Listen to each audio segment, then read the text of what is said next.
물어봅시다. 그 친구와의 만남 후 마음이 편했습니까? 아니면 더 피곤하고 더 공허했습니까? 위로받고 싶어 만났는데 내 얘기는 들은 척도 않고 자기 얘기만 쏟아내는 사람. 그건 친구가 아니라 감정의 파괴자입니다. 오늘은 노년의 친구가 오히려 독이 되는 6가지 이유를 파헤쳐 드립니다. 끝까지 보시면 지금 곁에 두면 안 되는 사람이 누군지 명확하게 알게 되니 영상을 끝까지 시청하시기 바랍니다. 또한 영상을 보신 후 여러분들의 소중한 경험담을 꼭 댓글에 남겨주셔서 서로서로 소통하시기 바랍니다. 노년의 친구가 오히려 독이 되는 첫 번째 이유는 감정 쓰레기통이 되기 쉽기 때문입니다. 평생 일터에서 버틴 당신, 가족을 위해 희생한 당신, 이제 좀 쉬려 했더니 옆에서 조용히 곁을 지켜줄 것 같던 친구가 오히려 당신의 정신을 갉아먹는 존재가 되고 있습니다. 처음엔 아무렇지 않게 들었던 하소연, 몇 번이고 반복되는 푸념, 끝도 없이 쏟아지는 남편 욕, 자식 욕, 병원 얘기. 듣다 보면 어느새 본인의 하루가 무너지고 머리는 멍해지며 삶의 활력이 말라갑니다. 가장 큰 문제는 그 친구는 절대 당신의 이야기는 듣지 않는다는 점입니다. 당신이 힘들다고 말해도 그래도 너는 괜찮잖아라는 말 한마디로 다 덮고 넘어갑니다. 그렇게 당신은 말없이 고요히 무너져가는 감정의 쓰레기통이 되고 맙니다. 노년의 친구가 무조건 위로가 된다는 말은 환상입니다. 나를 지키지 못하면 친구라는 이름의 칼날은 언제든 내 마음을 찌릅니다. 내 감정을 다 털어도 괜찮은 사람은 없습니다. 아무리 가까워도 반복되는 하소연은 서로를 병들게 합니다. 노년에는 단지 말을 들어줄 상대보다 침묵을 나눌 수 있는 존재가 필요합니다. 그렇지 않으면 친구와의 수다는 위로가 아닌 피로가 됩니다. 충청북도 청주에 사는 김명자 씨는 67세입니다. 남편은 몇 해 전 돌아가셨고 외동딸은 결혼 후 외국에 나가 살고 있습니다. 한적한 아파트 단지에서 하루하루를 정리하며 조용히 살아가던 김 씨에게 어느 날 고등학교 동창이 연락을 해왔습니다. 야, 나 너랑 가까이 이사 왔다. 이제 심심하지 않겠다. 순간 반가운 마음이 들었고 김 씨는 곧장 만나자고 했습니다. 문제는 그 다음부터였습니다. 친구는 매일같이 김 씨에게 전화를 걸어왔고 만나자고 했습니다. 한두 번은 즐거웠지만 시간이 지날수록 대화의 대부분은 친구의 하소연으로 채워졌습니다.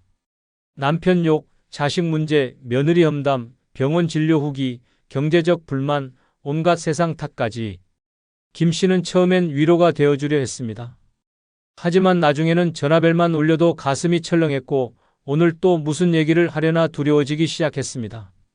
어느 날 김 씨는 큰 병원에 진료를 받으러 가야 했습니다. 긴장이 되던 날이었지만 친구는 아침부터 찾아와 자신이 어젯밤에 겪은 며느리와의 갈등을 2시간 넘게 털어놓았습니다. 김 씨는 끝내 병원 예약을 놓치고 말았습니다. 그날 밤 김 씨는 처음으로 잠을 이루지 못했습니다. 그녀는 깨달았습니다. 내가 감정을 나눈 게 아니라 그 사람의 감정 쓰레기를 주워 담고 있었구나. 그 뒤로 김 씨는 결심했습니다. 전화가 와도 받지 않았고 만남도 거절했습니다. 불편한 시선이 따랐지만 거절한 뒤 처음으로 조용한 하루를 되찾았습니다. 그리고 오랜만에 공원 벤치에 앉아 하늘을 보며 눈시울을 적셨습니다. 내 마음에 이렇게 평화가 깃들 수 있었구나. 두 번째 이유는 남과 비교하게 만드는 독성 경쟁심 때문입니다. 친구가 있으면 덜 외로울 거라 믿었습니다. 그러나 현실은 정반대입니다. 친구와의 만남은 위로보다 비교를 낳고 공감보다 경쟁을 부추깁니다. 우리 아들은 이번에 어디로 여행 갔대? 나는 요즘 주식으로 한 달에 몇백은 벌어. 난 관절염 약도 안 먹고 등산 다녀. 듣는 사람의 속은 서서히 무너지고 자존감은 바닥을 긁습니다. 상대가 나를 깎아내리려는 의도가 없어도 그런 말들은 날마다 쌓여서 나를 집어삼킵니다. 노년은 원래부터 약해지는 시기입니다. 몸도 마음도 단단하지 않습니다. 그런데 옆에서 끊임없이 비교가 시작되면 나의 평온한 일상은 흔들립니다. 나는 뭐하고 살았나? 나는 왜 이렇게 초라하지? 나는 왜 늙은 모습이 더 비참하지? 이런 생각이 자꾸 떠오르고 우울감은 깊어져 갑니다. 친구라는 이름으로 포장된 이 비교심은 당신을 잠식하는 독입니다. 부산에 사는 윤정희 씨는 70세입니다. 젊은 시절부터 근면하고 알뜰하게 살며 자녀 둘을 모두 대학까지 보냈고 남편과 함께 소소한 노후를 보내고 있었습니다. 어느 날 오랜 친구라는 사람이 연락을 해왔습니다. 야, 우리 딸 이번에 미국으로 이민 갔어. 사위가 연봉 2억이래. 처음엔 축하해줬습니다. 그런데 그날 이후 친구는 사사건건 윤 씨와 비교했습니다. 너희 집은 재개발 안 되나 봐? 아들 직장은 어디더라? 공무원이면 좀 답답하겠다. 난 요즘 필라테스 다녀. 허리 디스크도 다 나았어. 처음에는 웃으며 넘기려 했습니다. 하지만 이런 말들이 반복되자 윤 씨의 마음은 점점 침잠하기 시작했습니다. 문득 거울을 보며 얼굴에 주름을 셌고 남편에게 괜히 짜증을 냈고 아들의 문자 한 통이 늦어지면 넌 왜 남들처럼 효도를 안 하냐며 쏘아붙이기까지 했습니다. 그 말 한마디 한마디는 분명 친구가 했는데 상처는 가족에게 쏟아졌고 결국 모든 인간관계가 삐걱대기 시작했습니다. 결정적인 순간은 어느 카페에서 벌어졌습니다. 친구와 함께 앉아있던 자리, 친구가 휴대폰으로 사진을 보여주며 말했습니다. 이게 우리 딸이 이번에 산 집이야. LA인데 수영장도 있고 차는 벤츠 타. 그 말을 들은 윤 씨는 마른 입술을 한번 다물고 속으로 생각했습니다. 나는 왜 이렇게 초라하지? 그날 집으로 돌아오는 길 윤 씨는 아무 말도 하지 않았습니다. 그리고 그날 밤 처음으로 혼자 울었습니다. 왜 나는 내 삶이 이렇게 부끄럽지? 나는 자식 둘 다 잘 키웠는데 왜 이렇게 작아져야 하지? 그 후 윤 씨는 조용히 연락을 끊었습니다. 친구가 잘못한 건 없었습니다. 하지만 그 친구와 함께 있으면 자신이 점점 없어지는 느낌이 들었습니다. 그리고 어느 날 남편과 시장을 걷다가 윤 씨는 말했습니다. 우리 지금 이렇게 사는 거 사실은 참 좋은 거야. 난 너랑 김치찌개 먹으면서 웃는 게 제일 좋아. 비교는 진실을 가리지 않습니다. 누구나 부러운 삶은 있지만 그 안에 진짜 행복이 있는지는 아무도 모릅니다. 노년의 평화는 남보다 나를 보는 데서 시작됩니다. 세 번째 이유는 말 한마디로 내 평판이 무너질 수 있기 때문입니다. 노년은 인생의 황혼기가 아니라 마지막까지 지켜야 할 품위와 체면의 시기입니다. 그러나 단 한 사람 가까운 친구의 입에서 나온 말 한마디가 그 모든 것을 박살낼 수 있습니다. 그 사람 요즘 좀 이상하더라. 집안 사정이 안 좋다던데. 전에 남편이 사업 망했잖아? 한마디 툭 던진 말은 소문이 되고 소문은 꼬리에 꼬리를 물고 왜곡되어 퍼지며 당신의 오랜 명예를 땅바닥에 내동댕이 칩니다. 더 무서운 건 그 친구는 나는 그냥 들은 얘기만 했을 뿐이야 라며 뒤로 빠진다는 사실입니다. 그러나 당신은 이미 동네에서 뒷말의 주인공이 되어 있고 낯선 시선에 상처받고 모임에서 점점 고립됩니다. 한번 잘못 붙은 낙인은 지워지지 않습니다. 아무리 오랜 친구라도 한순간에 뒷담화의 칼날로 돌변할 수 있다는 것을 알아야 합니다. 침묵 없는 입은 칼보다 날카롭고 친구의 혀는 가장 가까이에서 날아오는 화살입니다. 전라남도 목포에 사는 박정순 씨는 72세입니다. 젊은 시절 지역 병원에서 간호조무사로 30년 넘게 일했고 정년퇴직 후엔 조용히 텃밭 가꾸며 살고 있었습니다. 이웃 사이에서도 성실하고 점잖은 사람으로 알려져 있었고 동네 마트에서도 박 간호사님이라 불릴 정도로 신뢰받는 인물이었습니다. 그러던 어느 날 예전에 같은 병원에서 일하던 친구 윤 씨가 찾아왔습니다. 오랜만에 반가운 제였고 둘은 자주 만나게 됐습니다. 문제는 윤 씨가 지나치게 말을 많이 한다는 것이었습니다. 밥을 먹으면서도 커피를 마시면서도 항상 다른 사람 얘기를 했습니다. 걔 남편 바람난 거 몰랐지? 아들 유학 갔다더니 실패해서 돌아왔대. 박 씨는 처음엔 그냥 웃고 넘겼지만 마음 한켠이 불편해졌습니다. 그리고 어느 날 사소한 일이 발단이 됐습니다. 윤 씨가 박 씨의 집에 와서 우연히 전기요금 고지서를 본 것입니다. 금액이 예상보다 많이 나왔던 그 고지서를 보고는 윤 씨가 웃으며 말했습니다. 아니, 전기세가 왜 이렇게 많이 나왔어? 너 몰래 누구랑 살고 있는 거 아냐? 박 씨도 농담이라 웃어넘겼습니다. 하지만 문제는 그 다음부터였습니다. 며칠 후 마트에서 장을 보던 박 씨는 이상한 낌새를 느꼈습니다. 직원이 어색하게 웃고 이웃이 눈을 피하며 인사도 건네지 않았습니다. 나중에 들은 얘기로는 윤 씨가 마을버스에서 이런 말을 했다고 합니다. 박 간호사님 있잖아. 혼자 산다고 하더니 요즘 남자랑 같이 사는 것 같아. 전기요금이 장난 아니더라니까? 박 씨는 분노와 수치심에 말문이 막혔습니다. 남편과 사별한 후 혼자 고요히 살아온 시간들이 모욕당한 느낌이었습니다. 더는 못 참겠다고 느낀 박 씨는 윤 씨에게 전화를 걸었습니다. 그러나 윤 씨는 시치미를 뚫고 말했습니다. 내가 뭘 어쨌다고 그래? 그냥 웃자고 한 얘기였지. 박 씨는 그 말에 몸이 떨렸습니다. 웃자고 던진 말 한마디가 자신의 삶 전체를 조롱으로 바꿔놓은 현실에 울컥한 눈물이 쏟아졌습니다. 그날 이후 박 씨는 더는 사람들을 쉽게 믿지 않았습니다. 박 씨는 말합니다. 이제는 말이 없는 사람이 편해. 정막이 고맙고 침묵이 위로가 돼. 친구라고 해서 모두 믿어선 안 됩니다. 한때 함께 울고 웃었던 사람일지라도 나의 삶을 망가뜨릴 수 있는 가장 위험한 존재가 될 수 있습니다. 특히 노년에는 소문 하나가 삶 전체를 흔들 수 있습니다. 말을 무기처럼 쓰는 사람을 곁에 두면 결국 내 삶이 피투성이가 됩니다. 조용한 정막이 가벼운 말보다 100번 낫습니다. 말을 아끼는 친구 하나가 온 세상의 위로보다 소중한 이유가 여기에 있습니다.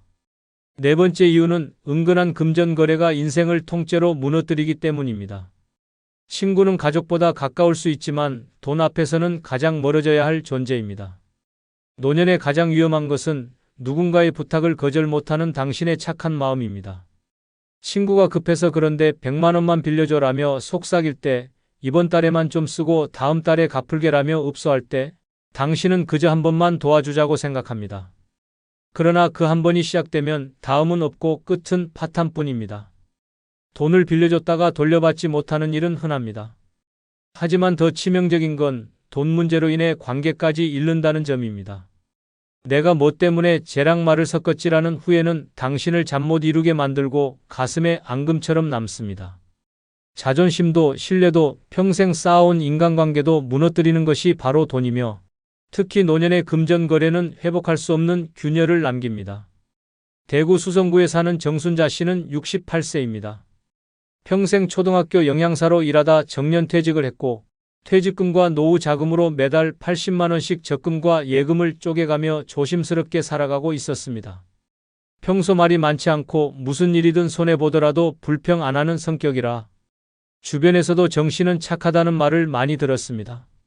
문제는 고등학교 동창 김 씨가 나타나면서 시작됐습니다. 오랜만에 연락에 반가운 마음으로 만나 식사를 했고 이야기를 나누던 중 김 씨가 갑자기 말했습니다. 내가 이번에 작은 가게 하나 하려고 해. 자리도 다 알아봤고 인테리어만 하면 되는데 돈이 좀 모자라. 정 씨는 처음엔 아무 말도 하지 않았습니다. 그런데 김 씨는 다시 연락해와서 이렇게 말했습니다. 순자야, 우리가 친구가 몇 년인데 은행은 이자도 비싸고 너는 돈 조금 있잖아. 500만 원만 2달만 쓰고 갚을게. 정 씨는 그날 밤 잠을 이루지 못했습니다. 혹시 못 받으면 어쩌지? 하는 생각이 들었지만 설마 친구가 그럴까라는 마음에 결국 돈을 내줬습니다. 현금으로, 차용증 없이. 그리고 2달이 흘렀습니다. 김 씨는 전화를 받지 않았고 가게는 시작도 못한 상태였습니다. 겨우겨우 연락이 닿았을 때 김 씨는 이렇게 말했습니다. 요즘 좀 어려워. 내가 나중에 꼭 갚을게. 나 믿잖아? 그 후로 연락은 끊겼습니다. 더 황당한 건 그 다음이었습니다. 어느 날 정 씨는 동네 마트에서 김 씨를 마주쳤습니다. 김 씨는 명품 가방을 들고 있었고 머리는 새로 파마한 듯 했습니다. 정 씨는 말문이 막혔고 김 씨는 어색하게 웃으며 요즘은 다 할부야라는 말만 남기고 사라졌습니다. 그날 이후 정 씨는 자책감에 시달렸습니다. 내가 왜 그 돈을 줬지? 왜 차용증이라도 안 썼을까? 나는 왜 항상 손해만 보지? 그 500만 원은 단지 돈이 아니라 정 씨의 마음과 신뢰, 친구에 대한 기대를 앗아간 값이었습니다. 그리고 정 씨는 혼잣말처럼 중얼거렸습니다. 착한 사람이 늘 당해. 사람은 쉽게 안 변해. 노년에 있어 친구와의 금전거래는 절대 해서는 안 되는 치명적인 실수입니다. 금액의 크고 작음을 떠나 그 돈에는 당신의 평온한 일상이 걸려 있습니다. 5번째 이유는 내 삶의 리듬을 무너뜨리는 불청객이 되기 때문입니다. 나이 들어 가장 소중한 것은 몸의 컨디션입니다. 아침 몇 시에 일어나고 점심은 언제 먹고 낮잠은 몇 시에 자고 저녁은 몇 시에 마치는가? 이 단순한 일상의 반복이야말로 노년을 지탱하는 기둥입니다. 그러나 친구 하나가 이 모든 걸 무너뜨릴 수 있습니다. 갑작스런 전화, 뜬금없는 방문, 새벽 산책 권유, 밤늦은 전화 수다. 처음엔 반가운 얼굴이었지만 어느새 내 몸은 피로에 지쳐 무너지고 평온했던 하루는 엉망이 됩니다. 노년의 건강은 일정한 루틴에서 나옵니다. 그런데 친구가 자꾸 내 삶의 속도를 흔들면 결국 피곤은 병이 되고 피로는 분노가 되며 그 스트레스는 고스란히 가족이나 다른 사람에게 쏟아집니다. 친구를 위하는 척 따라갔던 모임이 내 몸을 무너뜨리고 상대의 사정에 맞춰준 식사 시간이 내 위장을 망가뜨리며 남의 일정을 배려하다 보니 내 건강은 날마다 갉아먹히는 겁니다. 더 무서운 건 그 친구는 내가 피곤한 줄도 모른다는 사실입니다. 강원도 원주에 사는 박영미 씨는 71세입니다. 혼자 살지만 아침 7시에 일어나 라디오를 들으며 차를 끓이고 오전엔 조용히 책을 보다가 점심은 늘 제 시간에 챙겨 먹는 사람입니다. 저녁 9시면 무조건 TV 끄고 누워 자는 게 원칙이었습니다. 그렇게 규칙적인 하루를 보내며 몸도 마음도 평온하게 유지하고 있었습니다. 그런 박 씨의 일상이 완전히 뒤틀리게 된 건 옆동에 사는 친구 이 씨 때문이었습니다. 같이 지내면 덜 외롭다는 말에 한두 번은 함께 운동도 하고 시장도 갔습니다. 그런데 이 씨는 어느 날부터 박 씨의 집을 제 집처럼 드나들기 시작했습니다. 아침 6시에 문을 두드리며 우리 새벽 운동 가자. 는 소리에 박 씨는 잠이 덜 깬 얼굴로 나가야 했고 점심시간도 자기 입맛에 맞춰 바꾸자는 요구가 이어졌습니다. 심지어 이 씨는 박 씨가 쉬는 오후 시간에도 전화를 걸어와 너 심심하지? 나랑 커피 마시러 가자라며 끌고 나가곤 했습니다. 박 씨가 나 오늘은 좀 누워있고 싶어라고 말하면 야, 그렇게 계속 누워있으면 치매 온다라며 농담인지 협박인지 모를 말로 몰아붙였습니다. 박 씨는 그때마다 죄책감까지 느꼈고 결국 친구에게 끌려다니는 삶이 시작됐습니다. 며칠이 지나자 몸에 이상이 왔습니다. 밤에 잠이 오지 않고 식사도 거르기 시작했습니다. 원래 잘 맞던 혈압약도 갑자기 부작용이 생겼고 병원에서는 최근에 스트레스 받거나 일상 변화가 있었느냐고 물었습니다. 그제서야 박 씨는 깨달았습니다. 내가 이 사람의 리듬에 맞추느라 내 삶을 잃어버렸구나. 결정적인 사건은 그날 저녁에 벌어졌습니다. 이 씨가 오늘은 우리 집에서 같이 저녁 먹자며 방광제로 박 씨를 데려갔는데 기름진 전을 종류별로 붙여놓은 탓에 평소 소화가 약한 박 씨는 그날 밤 응급실을 가야 했습니다. 위경련이었고 의사는 단호하게 말했습니다. 이 나이엔 자기 리듬이 제일 중요합니다. 남 눈치 보지 마세요. 본인 스케줄이 우선입니다. 그 사건 이후 박 씨는 조용히 관계를 정리했습니다. 전화를 받지 않고 문을 두드려도 열지 않았습니다. 며칠 뒤 다시 혼자 마시는 차 한 잔이 얼마나 깊은 위로인지 깨달았습니다. 박 씨는 웃으며 말했습니다. 사람이 고마운 줄도 알아야 하지만 그보다 먼저 나한테 고마워야 해. 내 몸한테. 친구는 위로가 되어야지 부담이 되어선 안 됩니다. 당신의 하루 루틴을 깨고 당신의 몸을 피곤하게 하고 당신의 시간을 자꾸 빼앗는 친구라면 그건 친구가 아니라 불청객입니다. 노년의 친구가 오히려 독이 되는 6번째 이유는 감정의 균형을 무너뜨려 외로움보다 더 깊은 허탈감을 남기기 때문입니다. 친구가 있다고 해서 외롭지 않은 건 아닙니다. 오히려 가짜 위로, 가식적인 웃음, 진심 없는 공감은 더 깊은 고독을 불러옵니다. 친구와 헤어진 뒤 더 외로워지는 순간이 있다면 그건 이미 경고입니다. 진짜 외로움은 혼자 있어서가 아니라 함께 있어도 공허할 때 찾아옵니다. 마음이 통하지 않는 사람과 마주 앉아 시간을 때우고 나면 돌아가는 길이 참담하고 허무합니다. 내가 무슨 말을 했는지도 기억 안 나고 뭘 얻었는지도 모르겠고 오히려 에너지만 쏙 빠져나가 있습니다. 특히 노년엔 공감 능력이 떨어지는 친구가 독입니다. 내 얘기엔 무관심하면서 자기 얘기만 반복하는 사람, 내가 힘들다고 하면 나는 더 힘들어라며 경쟁하듯 말하는 사람, 삶의 고단함을 나누기보단 자꾸 무시하거나 웃어넘기는 사람. 이런 친구는 위로가 아니라 정신적 피로감을 선사합니다. 사람과 어울리고 나서 더 지치고 더 허탈하다면 그건 사람 탓이 아니라 선택의 문제입니다. 당신이 잘못 만난 것입니다. 경기도 시흥에 사는 오혜경 씨는 69세입니다. 남편과 사별한 지 4년째. 자식들은 다 출가했고 하루 대부분을 혼자 보내고 있었습니다. 어느 날 주민센터 문화센터에서 동네 친구 김 씨를 만났고 자연스레 자주 만나게 됐습니다. 둘은 처음엔 공감이 잘 맞는 것처럼 보였습니다. 우리 둘 다 혼자고 마음 터놓을 사람 필요하잖아. 그렇게 말하며 함께 시장도 가고 공원도 걷고 서로 외로움을 나누는 듯 했습니다. 하지만 시간이 지날수록 이상한 패턴이 반복됐습니다. 오 씨가 어제 허리가 너무 아파서 잠을 못 잤어 라고 말하면 김 씨는 바로 나는 허리뿐 아니라 무릎도 다 나갔어. 지금 약도 3가지 먹으라고 대답했습니다. 오 씨가 며느리가 연락이 잘 없어서 서운하더라고 하면 김 씨는 야, 나는 아예 며느리랑 싸웠어. 넌 아직 좋은 거야 라며 말을 잘라버렸습니다. 대화는 늘 김 씨의 고통으로 끝났고 오 씨의 감정은 들은 척도 안 하고 넘어갔습니다. 처음엔 그냥 그러려니 했습니다. 그런데 어느 날 큰 감정의 붕괴가 찾아왔습니다. 오 씨의 생일이었습니다. 조용히 보내려 했지만 속으로는 혹시 김 씨가 기억해 주지 않을까 하는 작은 기대도 있었습니다. 그런데 김 씨는 만나자마자 자신의 아들 얘기를 늘어놓기 시작했습니다. 우리 아들 이번에 차 바꿨다? 벤츠야 벤츠. 오 씨는 그날 아무 말도 못하고 그저 듣기만 했습니다. 생일이라는 말조차 꺼내지 못하고 카페에서 나오는 길에 결국 눈물이 터졌습니다. 집에 돌아와 벽에 기대어 앉은 오 씨는 스스로를 자책했습니다. 내가 뭘 바란 거지? 왜 괜히 기대했을까? 그리고 깨달았습니다. 혼자 있는 게 외로운 게 아니라 통하지 않는 사람 곁에 있으면 그 외로움이 배가 된다는 사실을. 오 씨는 조용히 연락을 끊었습니다. 그리고 다시 혼자의 일상으로 돌아갔습니다. 말없이 마시는 아침차 한 잔, 조용히 켜놓은 라디오, 느릿하게 걷는 공원 산책. 이 모든 것이 가식적인 위로보다 수백 배는 위로가 된다는 걸 그제서야 알았습니다. 사람은 외로움을 채우기 위해 사람을 찾지만 그 외로움을 더 깊게 만드는 것도 사람입니다. 노년엔 감정을 나눌 수 있는 사람 하나만 있으면 됩니다.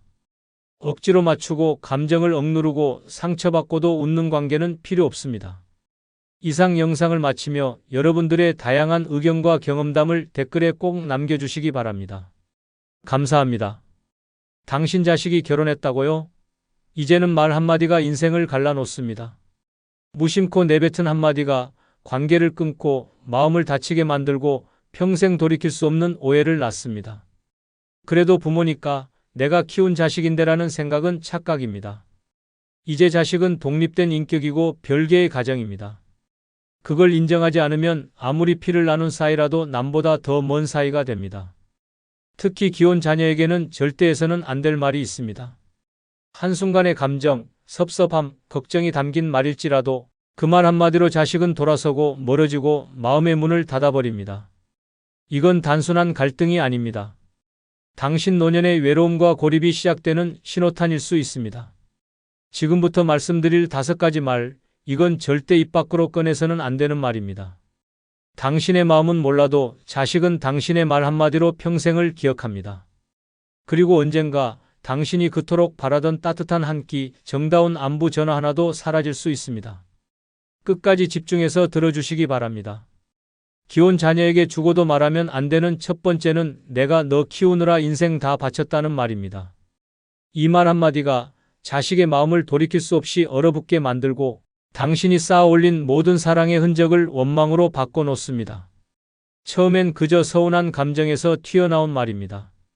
당신도 알고 있습니다. 자식에게 얼마나 애썼는지 그 시간들을 얘기하고 싶은 겁니다. 하지만 이 말은 자식에게 죄책감을 심고 부담감을 안기며 결국 도망치게 만듭니다. 결혼한 자식은 이미 자신의 가정을 꾸린 어른입니다. 그들의 삶에 당신의 희생을 청구서처럼 들이밀면 감동이 아니라 피로만 남습니다. 그들은 이렇게 생각합니다. 그래서 어쩌라는 거지? 이제 와서 뭘 어떻게 하란 말이야? 심지어 이 말을 반복하면 반복할수록 자식은 당신의 존재 자체를 감정적 폭탄처럼 느끼게 됩니다. 놀러 오라면 바쁘다 하고 전화하면 안 받습니다. 대화가 단절되고 마음이 멀어지면 그때는 아무리 후회해도 늦습니다. 내가 너 키운다고 인생 다 바쳤다는 그 말은 결국 그러니 너는 내 인생 책임져라는 무언의 명령으로 들리기 때문입니다. 부모의 사랑은 기억으로 남아야지 의무로 남으면 고통이 됩니다. 자식은 그 말을 들을 때마다 마음속으로 이렇게 되뇌입니다. 그럼 나는 평생 갚아야 해? 결혼해서도 자유가 없어? 이 말은 특히 사위나 며느리 앞에서 하면 최악입니다. 그 말은 당신 자식만 향하는 게 아닙니다. 함께 있는 배우자에게도 그대로 박힙니다. 저 사람은 자기 엄마의 평생을 갉아먹은 죄인처럼 느껴지게 만듭니다. 결국 당신의 말 한마디가 부부 사이를 틀어지게 만들고 당신 자신도 미움의 대상으로 남게 됩니다. 경상남도 김해에 사는 이영자 씨는 큰딸에게 유난히 애착이 많았습니다. 남편 없이 혼자 키운 딸이었기에 온 삶을 그 딸에게 쏟아부었습니다. 학원비, 과외비, 대학 등록금까지 손수식당에서 일해 충당했고 딸이 결혼할 때는 가진 돈을 털어 전셋집 보증금까지 보태줬습니다. 그런데 그 딸이 결혼하고 나니 이 씨는 외로워졌습니다. 처음엔 일주일에 한두 번 오던 전화도 점점 뜸해졌고 명절이나 되어야 겨우 얼굴을 볼 수 있었습니다. 서운함이 쌓이던 어느 날 딸 부부가 오랜만에 집에 들렀습니다. 저녁상 앞에 둘러앉은 자리에서 이 씨는 무심한 말투로 이렇게 말했습니다. 내가 너 키우느라 내 인생 다 버렸다. 친구도 여행도 돈도 없이 그땐 내가 다였어. 순간 딸의 얼굴이 굳었습니다. 사위도 어색한 기색을 감추지 못했습니다. 그날 이후 딸은 전보다 더더욱 연락이 뜸해졌고 이 씨는 며느리 흉을 보는 친구들처럼 딸 흉을 보기 시작했습니다. 애 키워봤자 소용없다니까. 이럴 줄 알았으면 그 돈으로 내 노후나 준비할걸. 하지만 진심은 그게 아니었습니다. 그냥 보고 싶고 전화라도 한 번 더 받고 싶은 마음이었습니다. 1년쯤 지나고 나서야 딸이 조심스레 털어놨습니다. 엄마, 내가 나쁜 딸이라서 그런 게 아니야.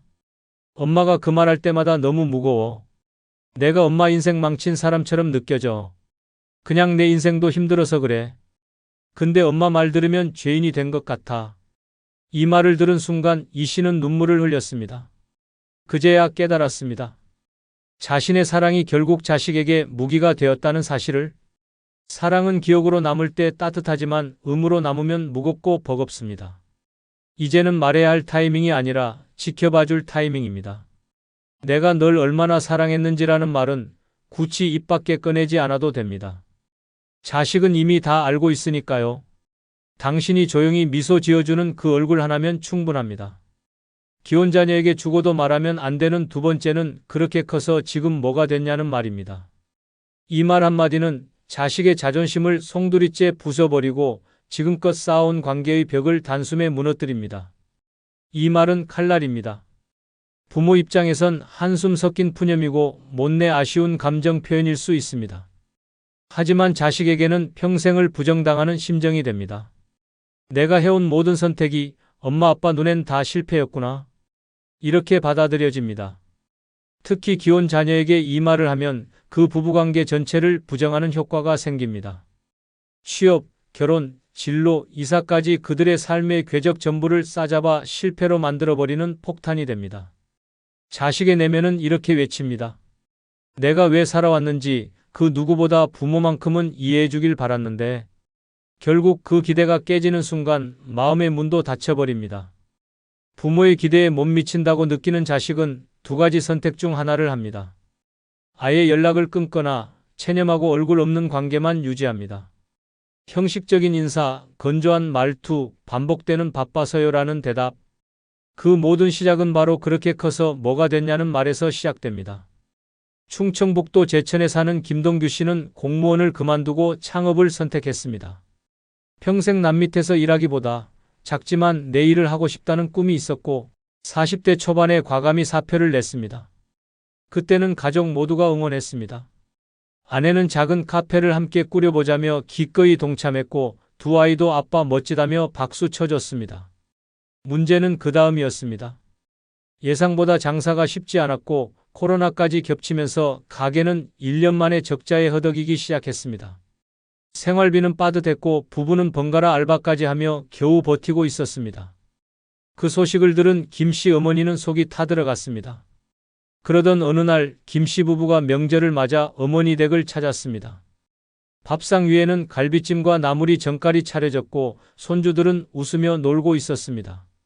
그런데 김 씨가 방 안에서 휴대폰으로 뭔가 통화를 하며 걱정스러운 표정을 짓는 걸 본 어머니는 한숨을 내쉬며 말했습니다.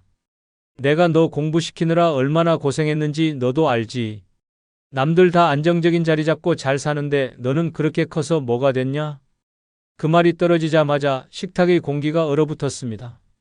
며느리는 숟가락을 내려놓았고 김 씨는 아무 말 없이 고개를 숙였습니다. 그날 이후 김 씨는 명절에 집을 찾지 않았습니다. 처음엔 어머니가 전화를 해도 받지 않았고 나중엔 메시지만 단답으로 왔습니다. 심지어 손주 생일에도 얼굴을 비추지 않았습니다. 몇 달 뒤 작은 아들이 어머니에게 말했습니다. 형, 요즘 엄마 생각하면 심장이 철렁한데요. 자기가 그렇게 무시당했다는 생각에 아직도 밤마다 잠을 설친대요. 그제야 어머니는 그 말의 무게를 깨달았습니다. 자신은 걱정에 섞인 말 한마디였지만 아들의 삶 전체를 부정한 말이 되었다는 걸 말입니다. 그 후 어머니는 손편지를 써 내려갔습니다. 동규야, 엄마가 미안하다. 내가 뭘 하든 어떻게 살든 엄마한테는 그게 최고다. 내가 너한테 기대가 컸던 만큼 실망이 아니라 걱정이었단다. 하지만 그 말이 널 다치게 할 줄은 몰랐어. 정말 미안하다. 편지를 받고 한참을 울었다는 김 씨는 다음 명절 다시 어머니 집을 찾았습니다. 예전처럼 화기애애하진 않았지만 그날 식탁은 다시 따뜻해졌습니다. 말 한마디가 관계를 깨뜨리고 또 말 한마디가 관계를 회복시킵니다. 기혼 자녀에게는 그들이 선택한 삶을 존중해주는 말이 필요합니다. 삶의 모양이 달라도 부모의 사랑은 조건 없이 이어져야 합니다. 그렇게 커서 지금 뭐가 됐냐는 말 대신 이렇게 말해 보십시오. 나는 내가 살아가는 모습이 자랑스럽다. 그 한마디가 자식의 어깨를 다시 펴게 하고 당신의 마음을 다시 따뜻하게 해줄 것입니다. 기혼 자녀에게 죽어도 말하면 안 되는 세 번째는 내가 그 사람 반대하지 않았냐는 말입니다. 이 말 한마디가 자식의 가정을 송두리째 흔들고 부모와 자식의 마지막 신뢰마저 깨뜨립니다.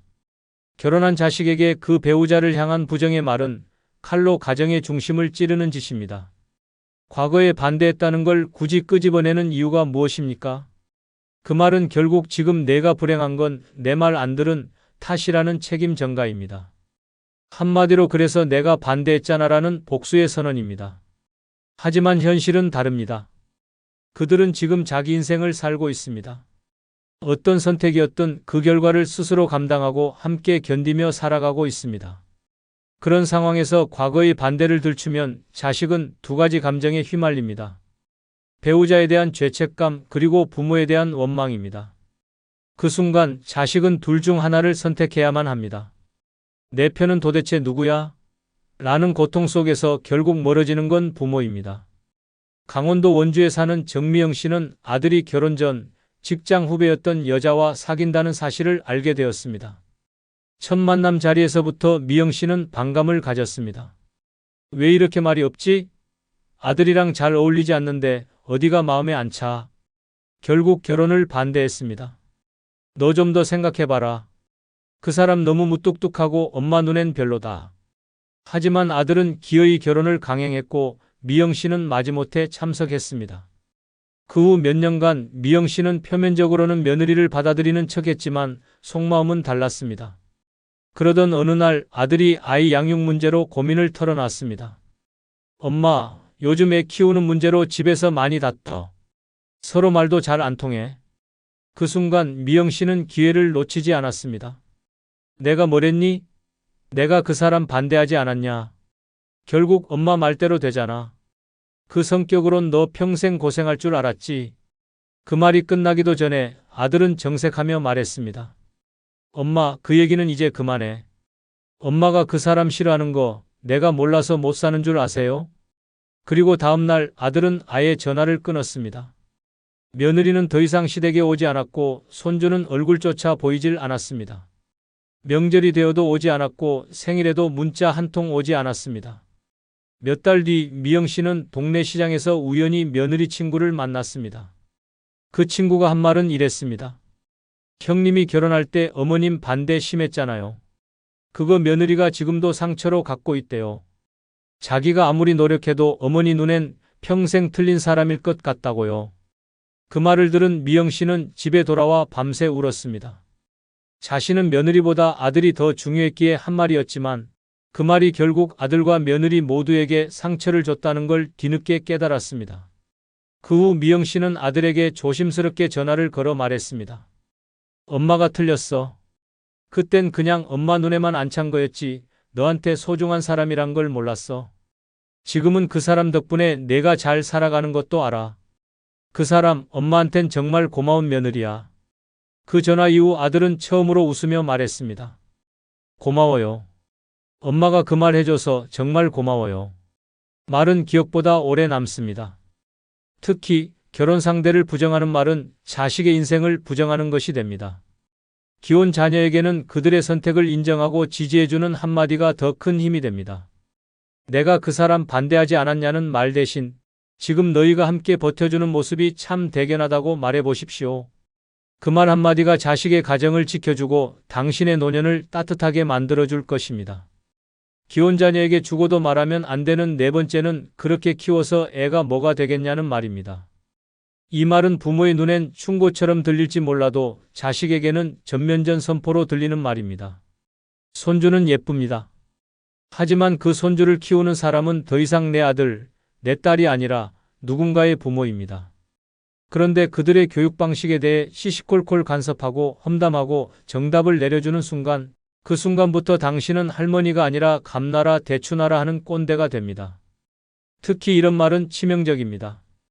애한테 그렇게 야단치면 정 떨어져.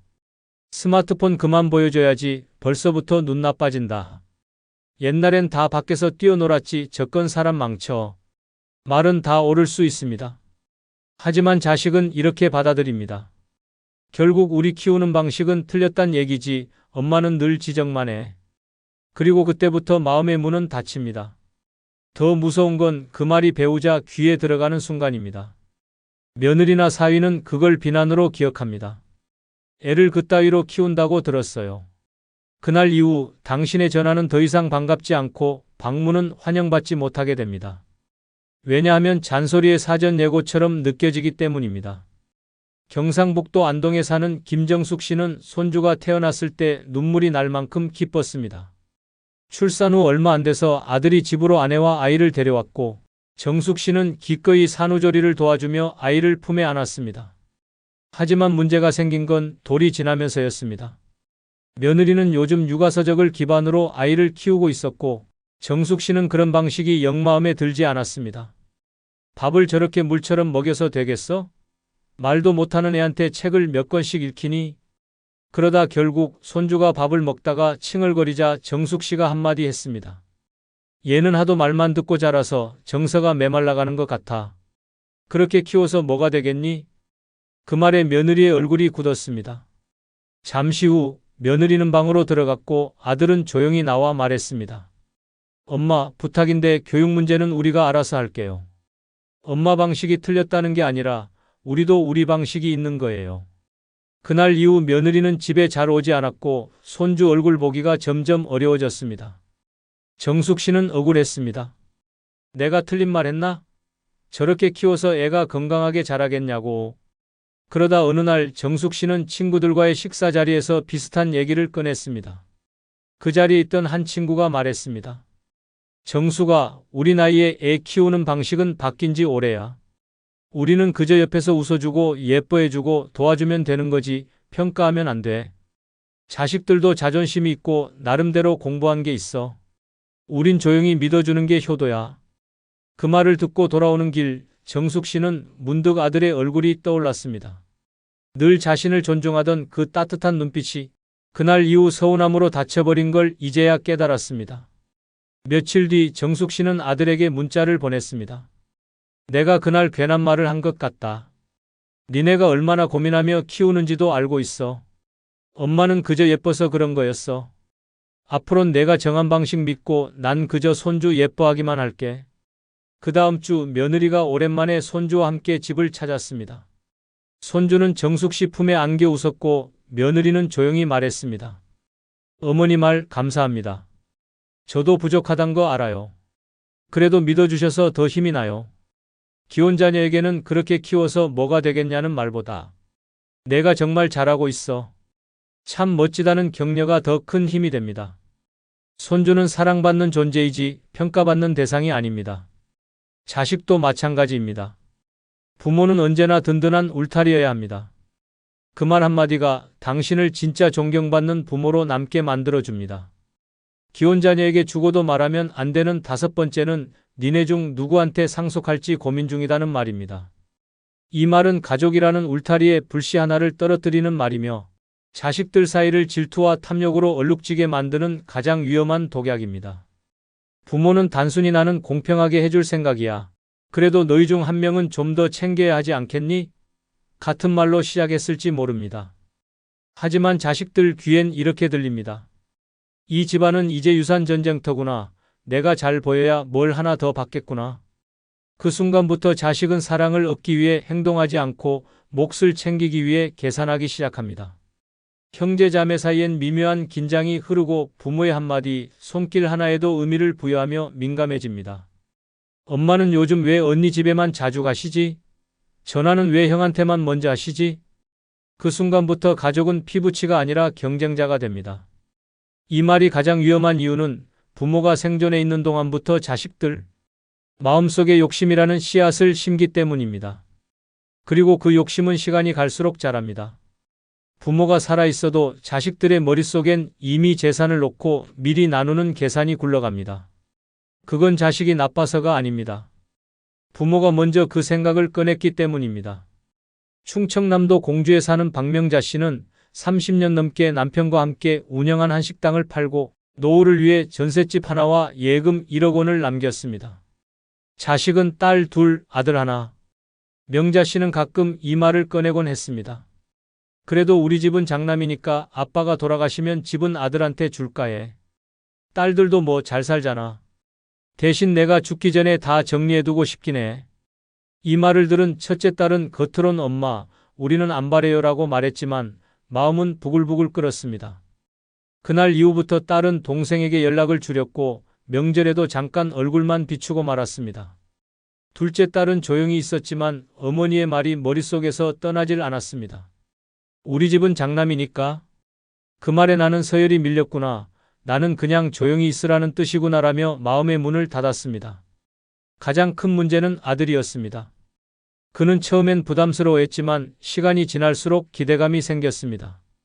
어차피 집은 내 몫이고 엄마도 그렇게 말했잖아. 그러니까 다른 형제들은 간섭 안 했으면 좋겠어.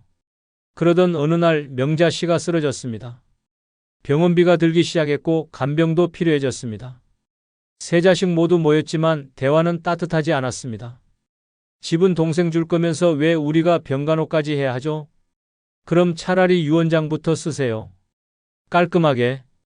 엄마가 그런 말만 안 했어도 우리 이렇게 안 싸웠어요. 명자 씨는 병실에서 눈물만 흘렸습니다. 사랑하는 자식들이 돈 앞에서 이렇게 달라질 줄 몰랐습니다. 그녀는 단지 미리 정리를 해두고 싶었을 뿐이었습니다. 하지만 그 말 한마디가 가족을 갈라놓고 말았습니다.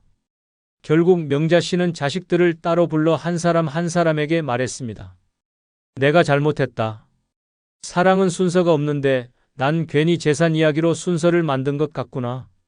돈보다 중요한 건 너희 사이의 정이었는데 내가 그걸 망친 것 같아. 그리고 그녀는 변호사를 불러 전 재산을 자식이 아닌 장애아동복지재단에 기부하겠다는 뜻을 밝혔습니다. 자식들은 놀랐고 동시에 마음이 무너졌습니다. 그제야 깨달았습니다. 가장 소중한 유산은 집도 돈도 아닌 함께 웃을 수 있는 가족이라는 것을. 기혼 자녀에게는 누구한테 상속할지 고민이다는 말보다 너희가 서로 잘 지내는 모습이 내가 남긴 최고의 유산이라는 말이 필요합니다. 재산은 나눌수록 줄어들지만 사랑은 나눌수록 커집니다. 말 한마디가 유산보다 더 큰 가치를 남깁니다. 그리고 그 말이 당신의 이름을 아름답게 기억하게 만듭니다. 감사합니다. 야, 오랜만이다. 잘 지내지? 그때 그 일 아직도 기억나지? 우리 나이엔 누가 먼저라도 연락해야 하지 않겠어? 이런 말 들으면 반가우시죠? 하지만 딱 거기까지입니다. 그 연락 한 통으로 당신 노년의 평온이 무너질 수 있습니다. 겉으론 안부지만 속은 요구이고 부담이며 심지어는 계산입니다. 젊을 땐 인맥이 재산이었지만 늙어선 인연이 짐이 되는 순간이 더 많습니다. 특히 당신이 먼저 연락하면 잊고 지내던 문제들이 다시 고개를 듭니다. 오늘은 노년에 절대 먼저 연락하면 안 되는 5가지 사람을 주제로 평온한 노년을 지키기 위한 인간관계의 경계선을 알려드리겠습니다. 그리고 여러분, 한 가지 부탁이 있습니다. 여러분들의 연령대와 사는 지역을 댓글에 남기시고 영상에 대한 어떤 의견도 좋으니 같이 공유해 주시면 다음 영상 제작에 큰 도움이 될 것입니다. 꼭 댓글 남겨주시기 바랍니다. 노년에 절대 먼저 연락하면 안 되는 첫 번째 사람은 옛 연애 감정을 다시 꺼내는 사람입니다. 그들이 불쑥 안부를 물으며 연락하는 순간 마음이 철렁 내려앉습니다. 그땐 참 좋았지. 그때 그 카페 아직도 있더라는 말에 옛 감정이 다시 살아나는 듯하고 혼자라는 현실 속에서 누군가가 나를 기억하고 있다는 사실만으로도 따뜻해집니다. 하지만 조심해야 합니다. 그 따뜻함 뒤에 숨어 있는 건 결국 돈입니다. 그들은 옛 감정이라는 포장지로 감싼 채 돈이라는 속마음을 꺼냅니다. 당신의 외로움을 공략하는 방식은 놀랄 만큼 익숙하고 교묘합니다. 첫 번째 이유는 옛사람이 꺼내는 감정은 사랑이 아니라 금전을 위한 도구이기 때문입니다. 관계가 시작되자마자 다급한 사정을 말하며 돈을 빌리려 하거나 혹은 함께 투자하자는 말을 꺼냅니다. 내가 작은 찻집을 열려 하는데 너만 믿고 부탁할게라는 말에 마음이 흔들릴 수 있습니다. 하지만 이는 돈을 끌어내기 위한 장치일 뿐 그 이상도 이하도 아닙니다. 두 번째 이유는 노년기에 생긴 금전 손실은 회복이 거의 불가능하다는 점입니다. 30대, 40대와는 다릅니다.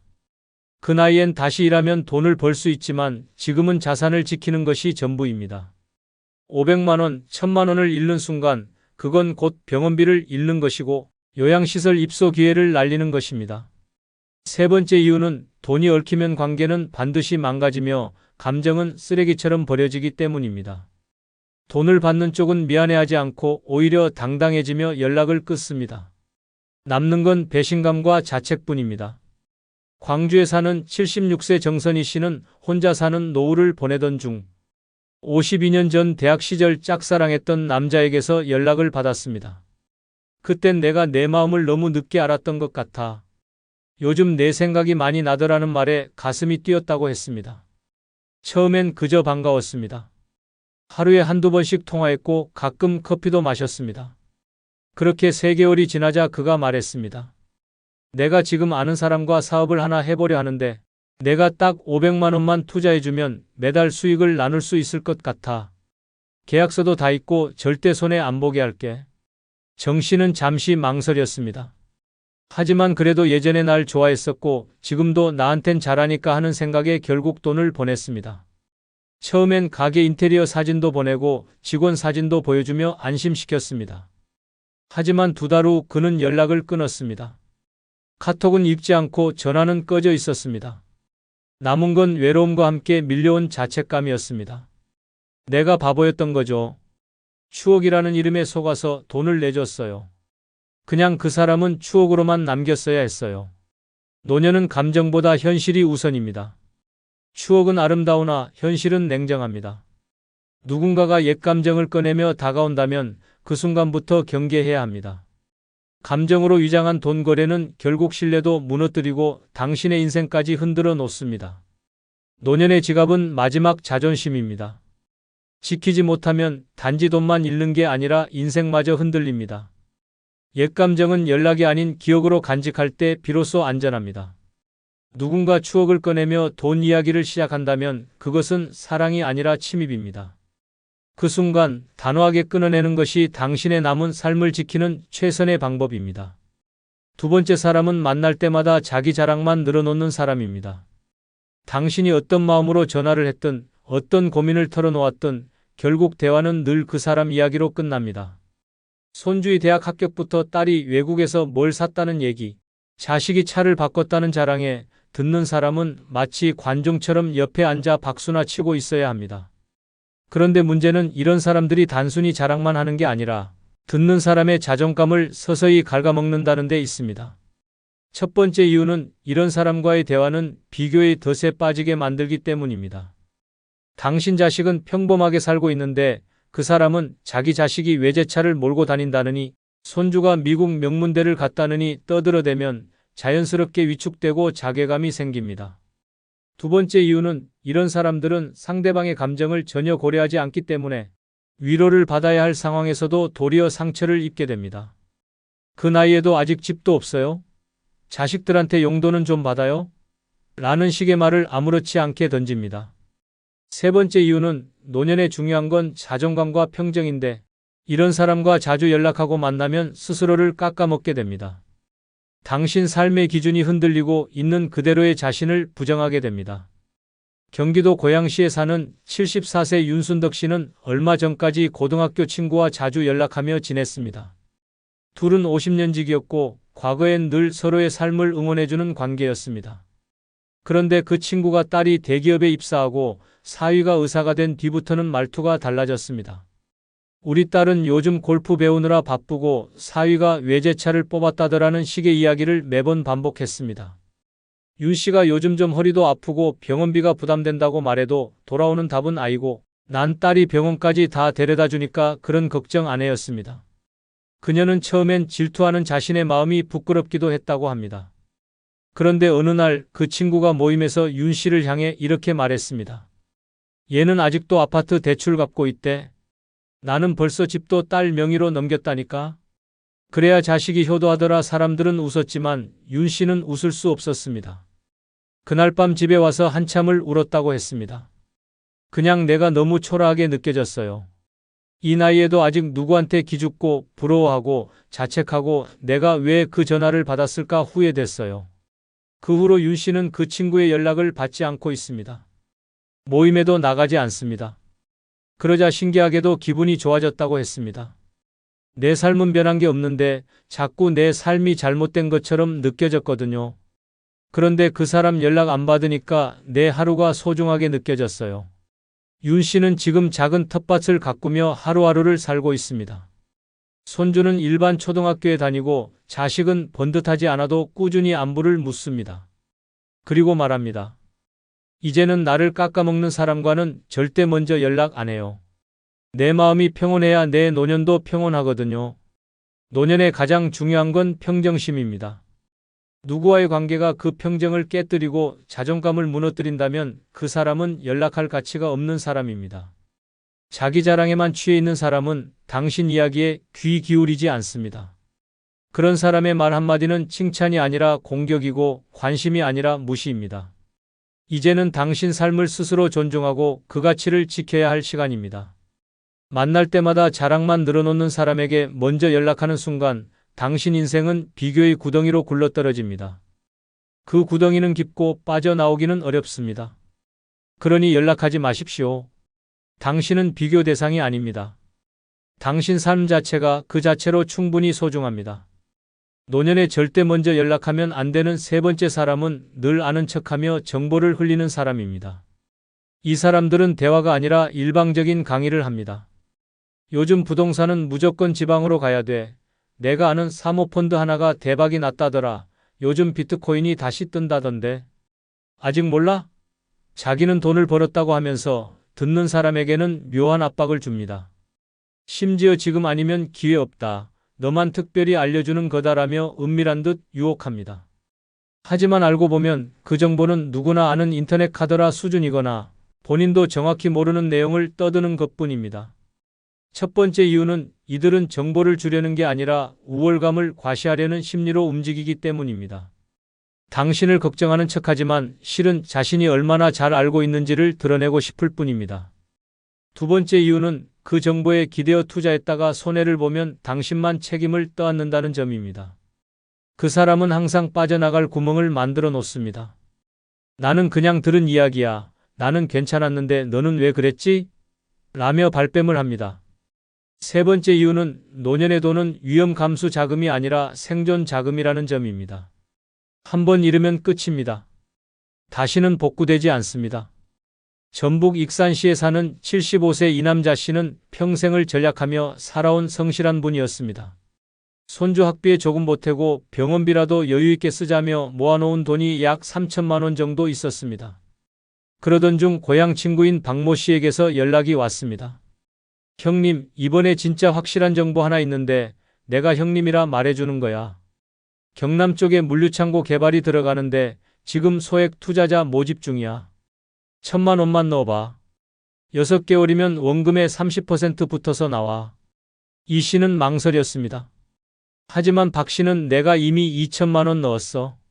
사위가 대기업 물류팀인데 거기서 흘러나온 정보야.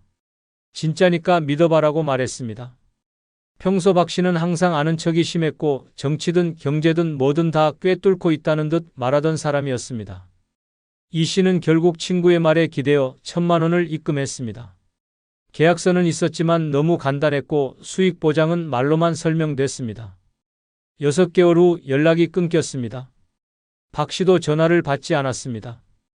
결국 이 씨는 경찰서에 신고까지 했지만 사기 피해자만 수십 명이었고 박 씨는 해외로 도피한 상태였습니다. 알고 보니 박 씨는 자기 돈은 넣지 않고 이 씨 같은 사람들한테만 투자를 유도해 수수료를 챙긴 것이었습니다. 이 씨는 허탈감에 몇 달을 앓았습니다. 그 인간은 원래 말 많은 사람이었어요. 근데 그 말에 흔들린 내가 더 밉더라고요. 조용히 살던 내가 왜 그 말을 믿었을까요? 그 후 이 씨는 투자 이야기가 나오면 입을 닫고 귀도 막습니다. 내 돈은 내가 지키는 거고 남의 정보는 결국 남의 인생일 뿐이에요. 절대 먼저 연락 안 합니다. 나를 흔드는 사람은 내 인생에서 끝났어요. 노년엔 불확실한 정보보다 확실한 평온이 더 소중합니다. 말 많은 정보꾼은 당신 돈에 책임지지 않습니다. 그런 사람에게 먼저 연락하는 순간 인생 마지막 자산까지 흔들립니다.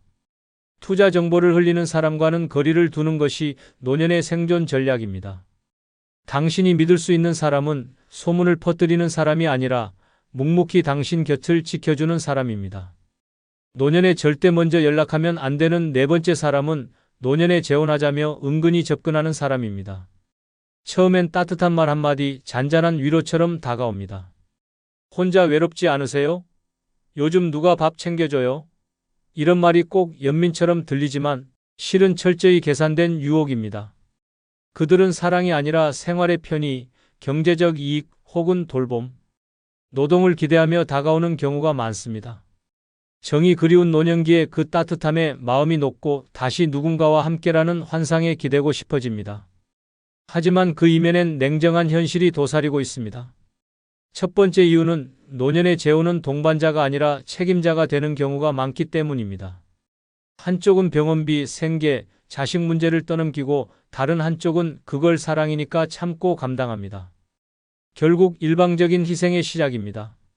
두 번째 이유는 상대가 당신의 자산을 보고 접근했을 가능성도 있기 때문입니다.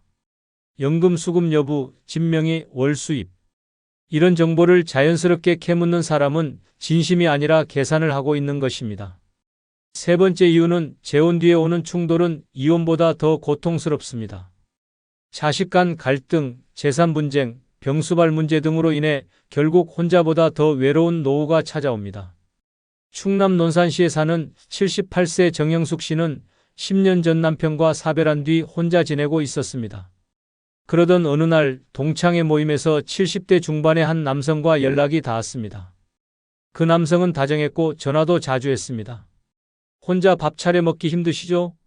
저도 혼자 살아 외로워요라는 말에 정 씨는 처음엔 거리를 두었지만 어느새 하루에 한 번씩 통화하는 사이가 되었습니다.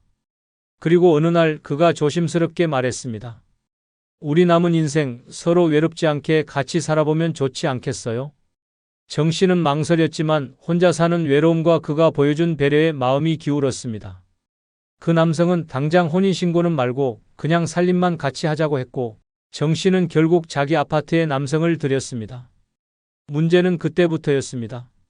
남성은 정 씨 연금카드로 생활비를 결제하고 자식에게 전화하면 아직도 엄마를 혼자 두냐는 식으로 비난했고 자주 외출하며 연락도 되지 않았습니다. 심지어 정 씨가 병원에 입원했을 때는 며칠 동안 병문 안조차 오지 않았습니다. 그 남성은 입만 열면 나는 혼자 있을 때가 더 자유로웠다는 말을 했고 정 씨에게는 집안일을 맡기고 외출을 즐겼습니다. 결국 정 씨는 아파트에서 그 남성을 내보냈고 그 과정에서도 말다툼과 물리적 충돌까지 겪었습니다.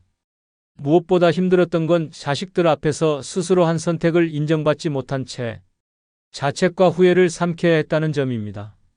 그 사람을 받아들인 내가 제일 원망스러웠어요.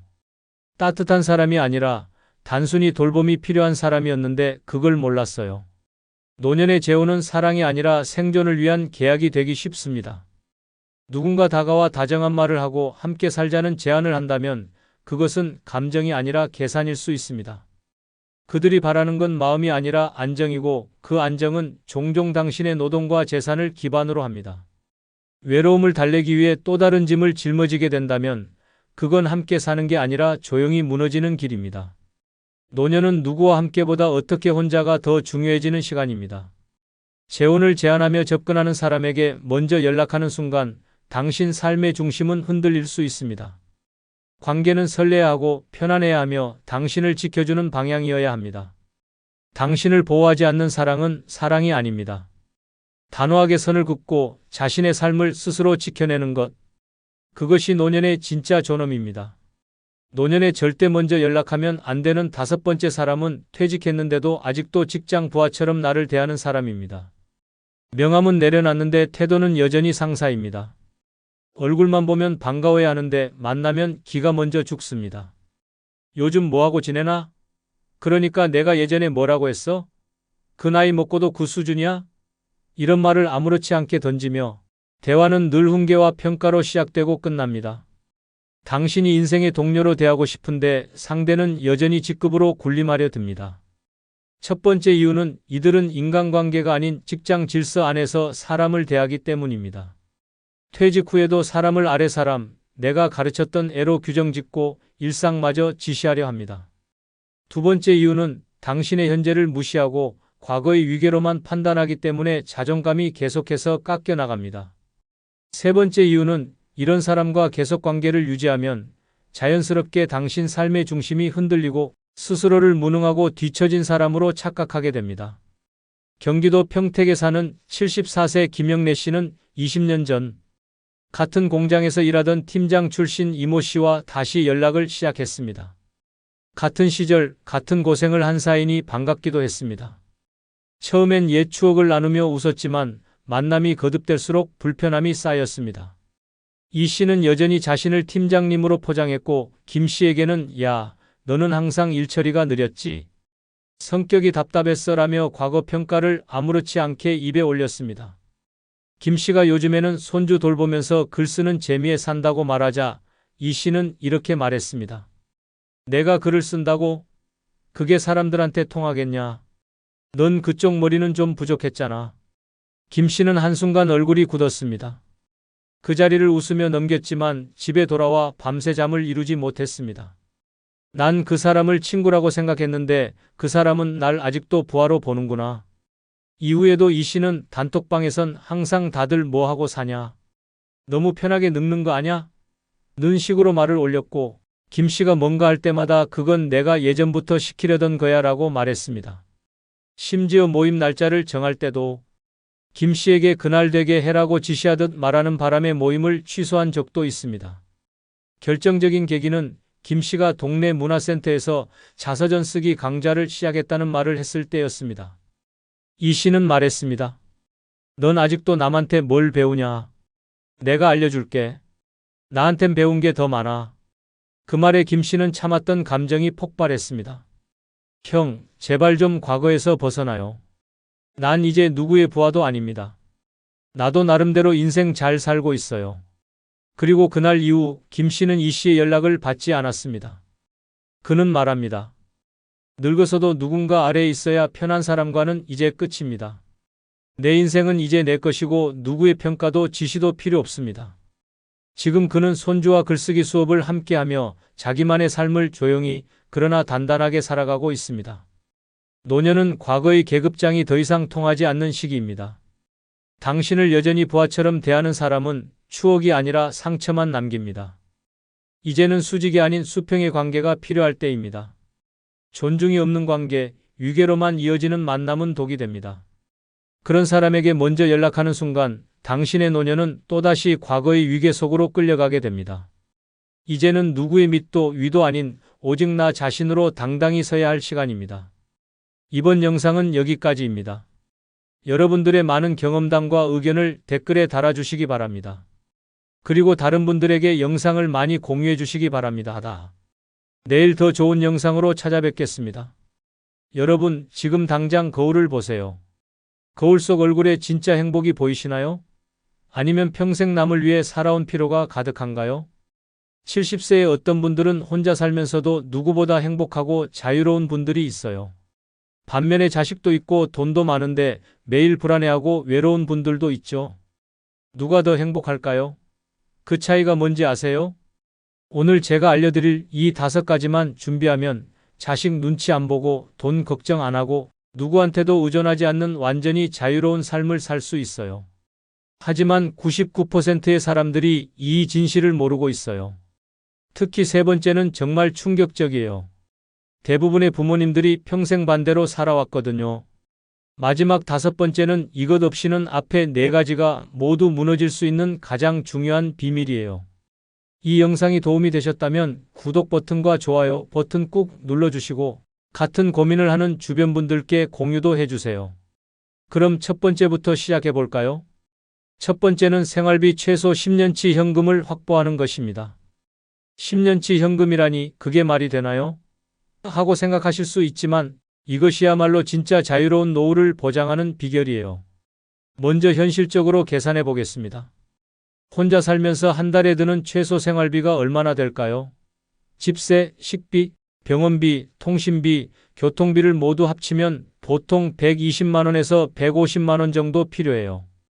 여유롭게 150만 원으로 계산해 보죠. 150만 원 곱하기 12개월하면 1년에 1,800만 원이 필요합니다. 그럼 10년치는 1억 8천만 원이에요. 1억 8천만 원이라니 그런 큰 돈을 어떻게 모아요? 하고 생각하시겠지만 이것은 생각보다 불가능한 숫자가 아니에요.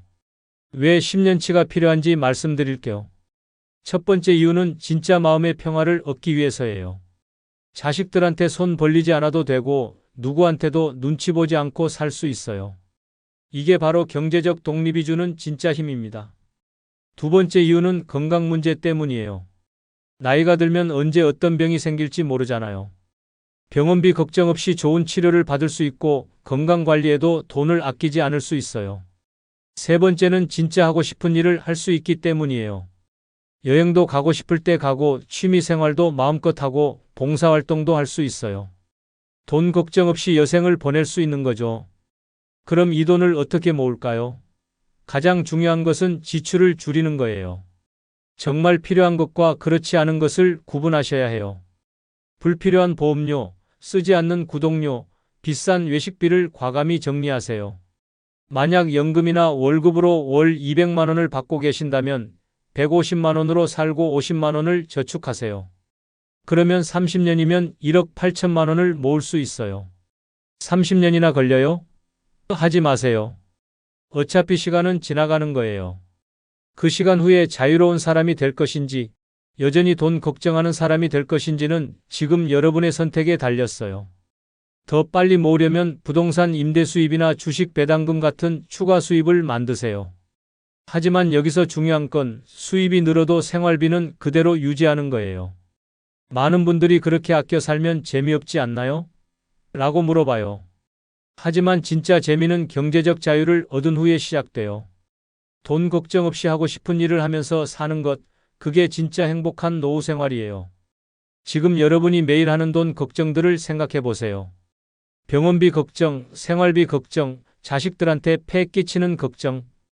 이 모든 것들을 10년치 현금만 있으면 해결할 수 있어요. 하지만 여기서 끝이 아니에요.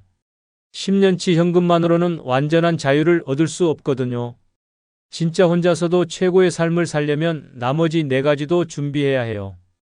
특히 두 번째로 준비해야 할 것은 여러분이 상상도 못하실 거예요. 다음 영상에서 그 놀라운 진실을 공개할 테니까 꼭 보세요. 두 번째는 나 먼저 챙기는 건전한 이기심입니다. 이기심이라니 그런 말씀을 하시면 안 되죠 하고 생각하실 수도 있어요. 하지만 잠깐 이 이야기를 끝까지 들어보시면 여러분의 생각이 완전히 바뀔 거예요. 평생 남을 위해 살아오셨죠? 젊을 때는 부모님을 위해, 결혼해서는 배우자와 자식을 위해, 직장에서는 회사를 위해 살아오셨어요. 그런데 지금 여러분을 위해서는 누가 살고 있나요? 아무도 없어요. 바로 여기에 문제가 있습니다. 건전한 이기심이란 무엇일까요? 이것은 나쁜 이기심이 아니에요. 남에게 피해를 주면서 내 이익만 챙기는 게 아니라 나 자신을 소중히 여기고 내 필요를 먼저 채우는 거예요. 왜냐하면 내가 건강하고 행복해야 다른 사람도 도울 수 있거든요. 비행기를 타보셨죠? 비상시 산소 마스크가 떨어지면 어떻게 하라고 안내방송이 나오나요? 자신이 먼저 착용한 후에 다른 사람을 도우라고 해요. 왜 그럴까요? 내가 먼저 안전해야 다른 사람을 구할 수 있기 때문이에요. 인생도 마찬가지예요. 많은 분들이 평생 이런 식으로 살아오셨어요. 자식이 대학 등록금이 필요하다고 하면 본인 적금을 깨서 주고, 며느리가 뭔가 사달라고 하면 본인 용돈을 아껴서 사주고, 손자 손녀 용돈 달라고 하면 본인 병원비를 아껴서 주고 말이에요. 하지만 그 결과가 어떻게 됐나요? 자식들은 부모가 희생하는 게 당연하다고 생각하게 됐고, 여러분은 정작 본인을 위한 시간과 돈은 하나도 없게 됐어요. 이게 과연 옳은 일일까요? 건전한 이기심을 실천하는 방법을 알려드릴게요. 첫째, 내 건강을 최우선으로 생각하세요. 아픈데도 참지 마시고 바로 병원에 가세요. 좋은 음식 먹고 싶으면 드시고 운동하고 싶으면 하세요. 건강한 부모가 자식에게도 도움이 돼요. 둘째, 내 시간을 소중히 여기세요. 하고 싶지 않은 일에 시간을 쓰지 마세요. 자식이 손자 봐달라고 해도 내가 피곤하면 오늘은 안 된다고 말하세요. 친구들이 모임에 나오라고 해도 내가 집에서 쉬고 싶으면 거절하세요. 셋째, 내 돈을 먼저 챙기세요. 자식이 돈 달라고 해도 내 노후 자금이 부족하면 없다고 하세요. 냉정하게 들릴 수 있지만 나중에 자식들한테 손 벌리지 않으려면 지금 내 돈부터 챙겨야 해요. 그렇게 하면 자식들이 서운해하지 않을까요? 하고 걱정하실 거예요. 처음에는 그럴 수도 있어요. 하지만 시간이 지나면 자식들도 이해하게 돼요. 오히려 독립적이고 당당한 부모를 더 존경하게 되거든요.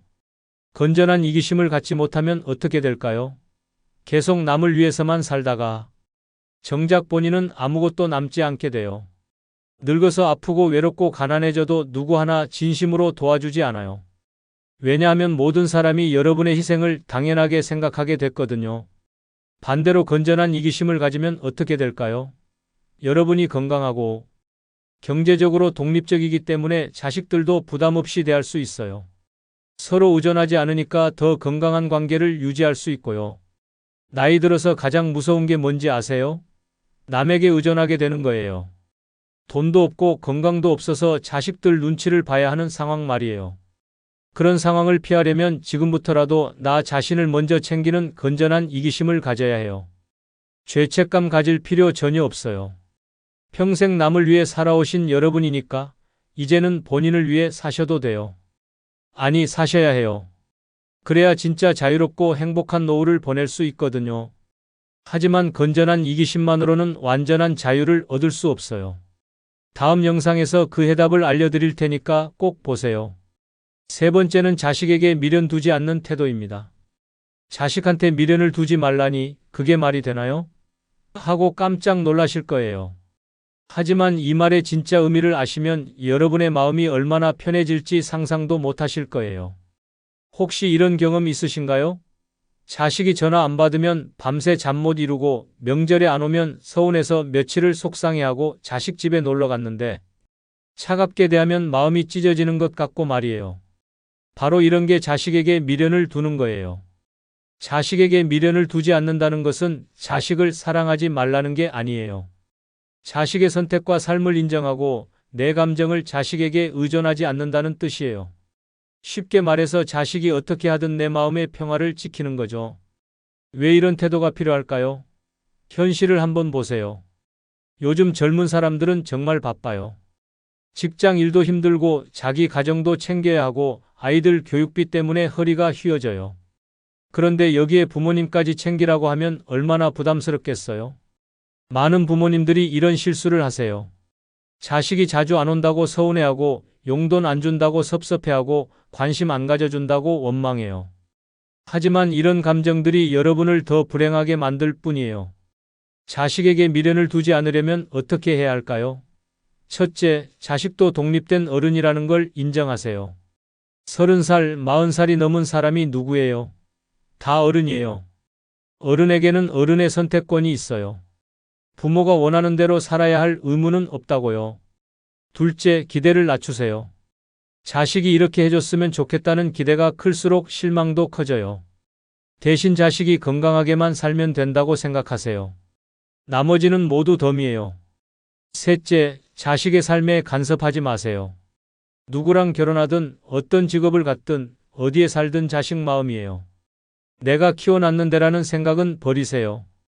키워준 건 부모의 의무였고 이제 그 의무는 끝났어요. 넷째, 연락 안 와도 서운해하지 마세요. 바쁘니까 연락 못하는 거예요. 연락 오면 반갑게 받고 안 와도 잘 살고 있겠지 하고 넘어가세요. 여러분이 서운해한다고 자식이 더 연락하지 않아요. 오히려 부담스러워해요. 다섯째, 자식 앞에서 외롭다는 표현하지 마세요. 엄마가 얼마나 외로운지 몰라 이런 말 들으면 자식들이 어떤 기분일까요? 죄책감만 들어요. 죄책감으로 오는 관심은 진짜 관심이 아니에요. 그럼 자식과 어떻게 지내야 하나요? 궁금하실 거예요. 답은 간단해요. 자식을 친구처럼 대하세요. 부모 자식 관계가 아니라 어른과 어른의 관계로 지내는 거예요.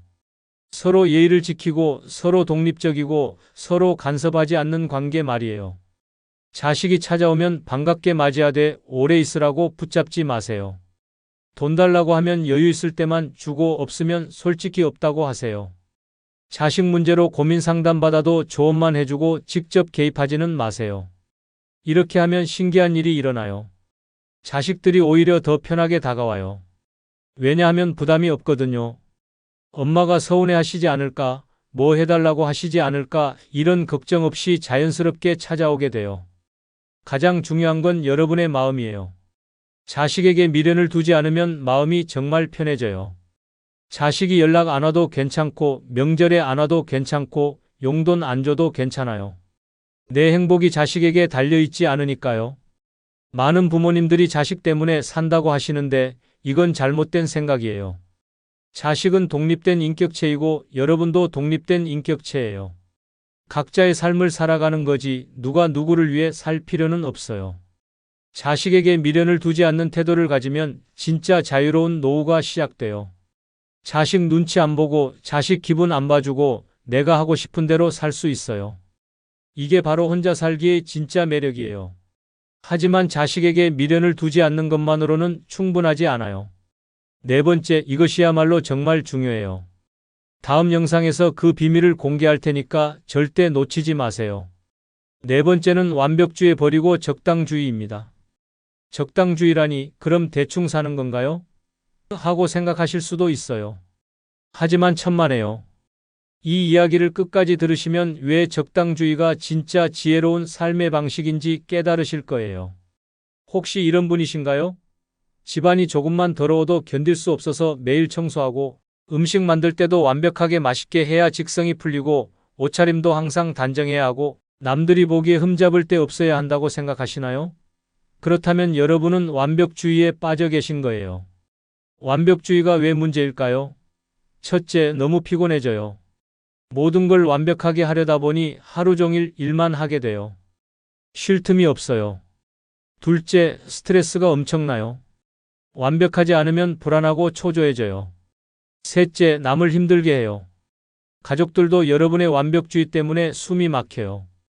젊을 때는 그래도 체력이 있어서 완벽주의로 살 수 있었어요. 하지만 나이가 들면 달라져요. 체력도 떨어지고 기억력도 예전 같지 않고 몸도 여기저기 아파오는데 여전히 완벽하게 하려고 하면 몸이 견딜 수 없어요. 적당주의란 무엇일까요? 이것은 게으름이 아니에요. 중요한 것과 그렇지 않은 것을 구분해서 중요한 건 제대로 하고 그렇지 않은 건 적당히 하는 거예요. 에너지를 효율적으로 쓰는 지혜로운 방법이에요. 예를 들어 볼게요. 집 청소를 매일 완벽하게 할 필요 있나요? 일주일에 한 번만 해도 충분해요. 음식도 매번 정성스럽게 만들 필요 없어요. 간단하게 해먹어도 영양만 챙기면 돼요. 옷도 깔끔하기만 하면 되지 항상 정장 차려입을 필요 없어요. 적당주의를 실천하는 방법을 알려드릴게요. 첫째, 80점 원칙을 세우세요. 100점 만점에 80점만 해도 충분하다고 생각하는 거예요. 80점과 100점의 차이는 미미하지만 투입하는 에너지는 몇 배나 달라요. 둘째, 우선순위를 정하세요. 정말 중요한 것 세 가지만 정하고 그것만 제대로 하세요. 나머지는 적당히 해도 괜찮아요. 건강, 인간관계, 취미생활 이 세 가지만 잘 챙겨도 충분히 행복할 수 있어요. 셋째, 남의 시선을 의식하지 마세요. 남들이 뭐라고 할까 생각하니까 완벽해야 한다고 느끼는 거예요. 하지만 솔직히 말해서 남들은 여러분에게 그렇게 관심 없어요. 각자 자기 일로 바빠요. 넷째, 실수를 인정하세요. 실수해도 괜찮다고 생각하면 마음이 훨씬 편해져요. 이번엔 이렇게 됐네 하고 넘어가세요. 완벽한 사람은 세상에 없어요. 다섯째, 도움을 요청하세요. 혼자 다 완벽하게 하려고 하지 마세요. 청소는 청소업체에 맡기고 요리는 배달음식 시켜 먹고 빨래는 세탁소에 맡겨도 돼요. 돈으로 해결할 수 있는 일은 돈으로 해결하세요. 적당주의의 가장 큰 장점은 마음의 여유가 생긴다는 거예요. 완벽하게 하지 않아도 된다고 생각하니까 스트레스가 확 줄어들어. 그 여유 있는 시간에 정말 하고 싶은 일을 할 수 있어요. 또 다른 장점은 건강해진다는 거예요. 스트레스가 줄어드니까 혈압도 내려가고 잠도 잘 오고 소화도 잘 돼요. 완벽주의로 인한 만성 피로도 사라져요. 인간관계도 좋아져요. 여러분이 여유로우니까 다른 사람들도 편하게 대할 수 있어요. 완벽주의자는 다른 사람에게도 완벽을 요구하게 되는데 적당주의자는 다른 사람의 실수도 너그럽게 봐줄 수 있어요. 그럼 너무 대충 사는 것 같은데요 하고 걱정하실 수도 있어요. 하지만 적당주의는 대충 사는 게 아니에요. 똑똑하게 사는 거예요. 에너지를 아껴서 정말 중요한 곳에 쓰는 거거든요. 나이 들수록 체력과 시간은 한정되어 있어요. 그 소중한 자원을 완벽주의로 낭비할 필요 없어요. 적당히 해도 충분히 잘 살 수 있어요. 아니, 오히려 더 행복하게 살 수 있어요. 완벽주의를 버리면 진짜 자유로워져요. 이 정도면 됐어 하고 만족할 줄 아니까 항상 마음이 편해요. 남들과 비교하지도 않고 자책하지도 않아요. 그냥 내 속도대로, 내 방식대로 살아갈 수 있어요. 하지만 적당주의만으로도 완전한 자유는 얻을 수 없어요. 마지막 다섯 번째가 가장 중요한데 이것을 모르면 앞에 네 가지를 다 갖춰도 소용없으니까 다음 영상을 꼭 보세요. 마지막 비밀이 여러분의 인생을 완전히 바꿀 거예요. 다섯 번째는 매일 30분 이상 걷기 습관 만들기입니다. 걷기가 그렇게 중요한가요? 하고 생각하실 수도 있어요. 하지만 이것이야말로 앞에 네 가지를 모두 무너뜨릴 수 있는 가장 무서운 적이자 동시에 여러분을 구원해줄 가장 강력한 무기예요. 혹시 이런 일상을 보내고 계신가요? 아침에 일어나서 TV 앞에 앉아서 뉴스 보고 점심 먹고 또 소파에 누워서 드라마 보고 저녁 먹고 또 TV 보다가 잠자리에 드시나요? 하루 종일 앉아서 누워서만 지내시나요? 그렇다면 정말 위험한 상황이에요. 왜 걷기가 이렇게 중요할까요? 첫째, 건강이 모든 것의 기초이기 때문이에요. 아무리 돈이 많아도 마음가짐이 좋아도 몸이 아프면 아무것도 할 수 없어요. 병원에만 다니게 되고 약값으로 돈은 다 나가고 고통 때문에 마음도 우울해져요. 둘째, 걷지 않으면 근육이 급속도로 줄어들어. 60세 이후에는 1년의 근육이 1에서 2%씩 사라져요. 걷지 않으면 더 빨리 사라져요. 근육이 없으면 어떻게 될까요? 계단 오르기 힘들어지고 무거운 것 들기 어려워지고 결국 누군가의 도움 없이는 살 수 없게 돼요. 셋째, 뇌 건강에도 걷기가 필수예요. 걸으면 뇌에 산소와 영양분이 충분히 공급돼서 치매 예방에 큰 도움이 돼요. 반대로 움직이지 않으면 뇌 기능이 떨어져서 기억력도 나빠지고 판단력도 흐려져요. 넷째, 걷기는 우울증을 예방해줘요. 집에만 있으면 자꾸 부정적인 생각만 하게 돼요. 하지만 밖에 나가서 걸으면 햇빛도 받고 새로운 풍경도 보고 사람들도 만나게 되니까 기분이 좋아져요. 그럼 어떻게 걷기 습관을 만들까요? 첫째, 일단 밖으로 나가세요. 30분을 걸어야지 생각하지 말고 일단 현관문만 나가자 하고 시작하세요. 나가기만 해도 절반은 성공한 거예요. 둘째, 시간을 정해 놓으세요. 아침 8시, 오후 3시처럼 정확한 시간을 정하고 그 시간이 되면 무조건 나가세요.